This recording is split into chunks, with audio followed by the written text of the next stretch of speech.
Hey, what's going on, YouTube? So this is going to be the first shoe unboxing I've done for 2024. So new year, clothing allowance, got to start buying new shoes again. And this one is a classic. I believe from almost 9 years ago, and I'll have the model number and all that stuff up here somewhere. But these are the K-Swiss. So let's go ahead and get this thing unboxed. And by the way, I'm using the original DJI Osmo Pocket 1 with the wide angle lens to shoot this.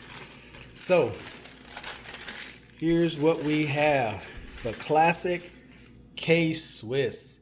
I'm not gonna talk about price because every time I put a price, somebody from the US always goes, man, you could have paid. I know, I'm not in the US, I'm in South America.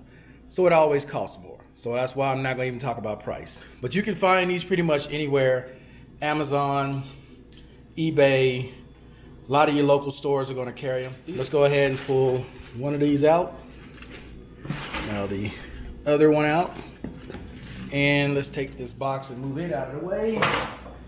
And check out these shoes real quick. Now I don't get into the heel and all of that. I just like the unboxing and the look of these. Now I will tell you what I paid.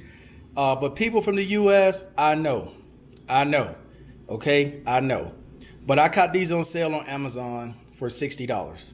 Now, I don't know what the regular price is in the US right now. No idea, all right? But these are size 13. Now, here in South America, that would be a 47, which is the same that it would be in Europe.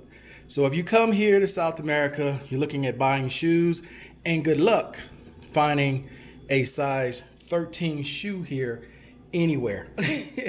They may have 2 or 3, but they're not going to have many. So you're much better off knowing your size and get ready to order offline or bring a bunch of pair with you. All right. But this is my first unboxing of a pair of shoes for 2024, which are the K-Swiss. I call them classics, but I'll have the name of the actual shoe here somewhere. I do like this memory foam that's in here. Really soft, really cushiony, especially when you're using orthotics or an AFO and you're putting it in here. You want to make sure you got a lot of space between where your actual foot is, where that AFO is going here, that you got enough space at the top, or you're using an orthotic inside the shoe. All right, guys, so that's going to be it. Hey, I appreciate everybody watching as always. And yes, the price was $60 US. All right, see you guys next month with another pair of new shoes. Until then, I'm out. Peace.